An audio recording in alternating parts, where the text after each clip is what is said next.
Well, good morning, everybody. I am Pastor Rob Bailey from South Lake Church. It's a pleasure to be here with you. And we are continuing our daily devotion of reading through Immerse. Immerse is this opportunity where we just read together Scripture. It's easy to read, follow along, and to have that relationship with Jesus. And I just would love for you to join with us.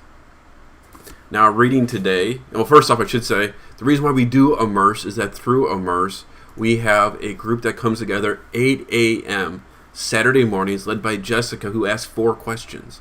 And these questions are simply from our readings, from watching these devotions. Did you learn anything new this week? Do you have any questions you'd like to share with the group?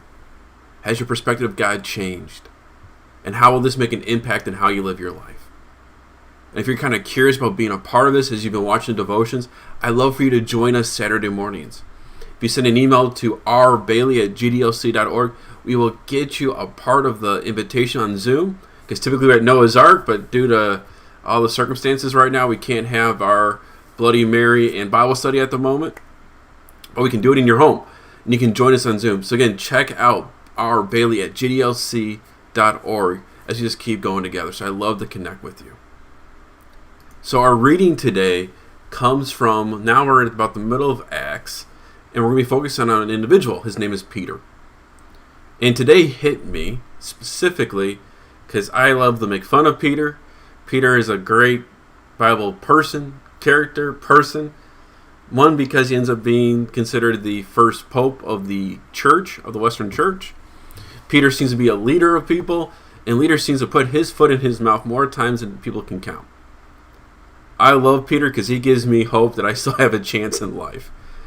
And today I read, in reading through the story of Peter, a reminder how God, no matter who or what kind of person we are, He continues to build relationships and work through us. And today it's got some great stories in it. We get the story of Peter, which we'll talk about at the very beginning here. But we see Peter go on to expand the church in the sense that God makes a point that it's not just a cultural thing to be Christian. It's meant for all people. And typically that cultural thing is what kind of foods people can eat. Kosher laws. And Peter has a dream of realizing that all things that God has created is good for people to eat and be with it. So that's kind of cool because that means it opens it up for all of us. Peter goes on and then share the good news of Gentiles. And a reminder, Gentile is nations that aren't part of the Jewish people. I am a Gentile. And unless you can retrace your history of being part of the Jewish people, you watching this are a Gentile. And Peter, God working through him, opens up the church for all people, including us, which is awesome. Plus, I love lobster, and catfish, so that's another discussion. We see Peter then go on to share it with other people, which is, again, us. We see Peter experience persecution.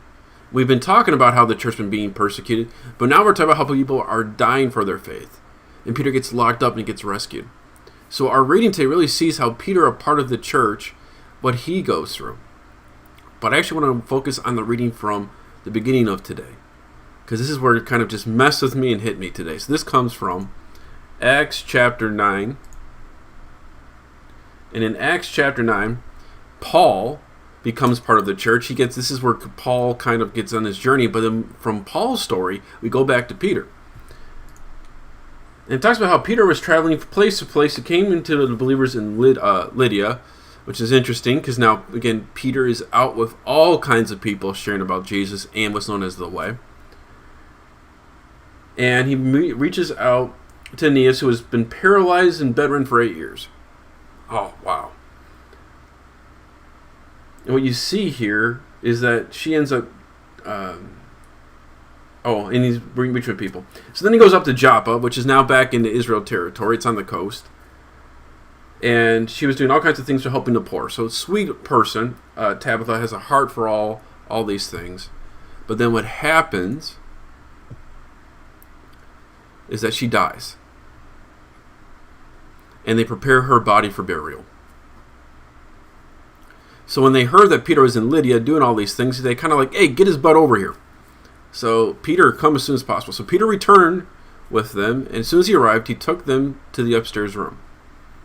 And there he was filled. The room was filled with widows who were weeping and showing him the coats and the other clothes that Dorcas had made for them. So they're making a point of what she's done for all these people.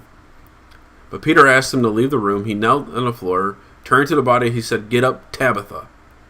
She opened her eyes, and when she saw Peter, she sat up. He gave her his hands and helped her up. And then he called to all the widows and all the believers and presented them to her alive. Wow, so there's a lot happening here, especially me trying to mumble through rereading it right now. The reason why we're talking about this today is we read how Tabitha, she's died. People are mourning her death right now. They get Peter to bring her up, and he brings her back to life. Cool, right? Sounds like a good story. But what's interesting here, what hit me today, and this is why our focus is on today, is because we read in the Old Testament how Elijah helps the widow's son and brings him back to life. His then predecessor, Elisha, brings another person back to life. We see Jesus in his ministry bring the son of Nun back to life. And now we see Peter bringing somebody back to life. And the point here is not that Peter's some special guy that can just do all things, but it's a reminder how God works through his people to experience his relationship and all that's happening.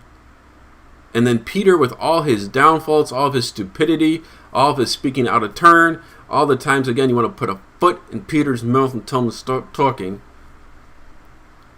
God uses Peter like he did Elijah, like Elisha, like Jesus, and now through him.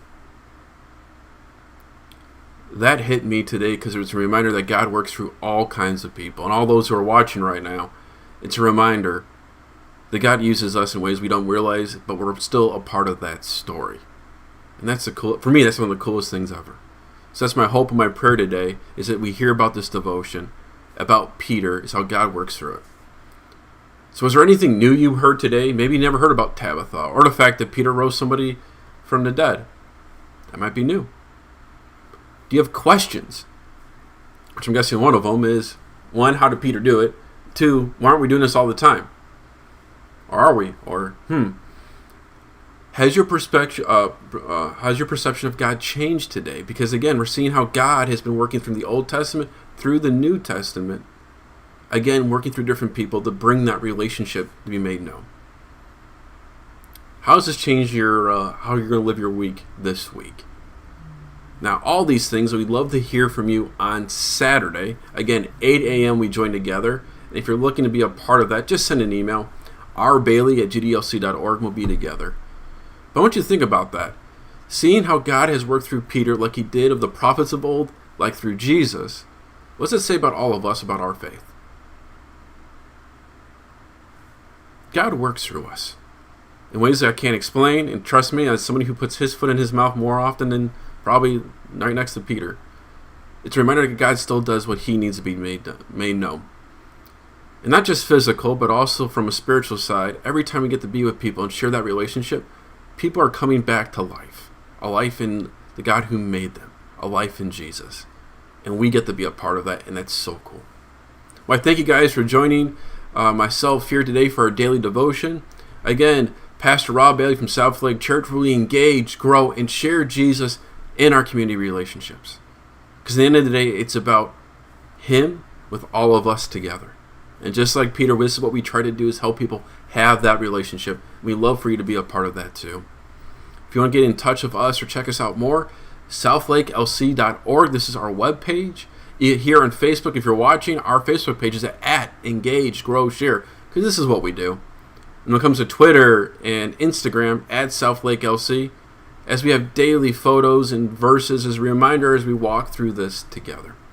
Well, I love you all so much. I love you guys just to stay in touch. And God bless you today, as we're reminded that no matter how much of an idiot or how much you speak out of turn or how arrogant you can be, God continues to build relationships. Thank God.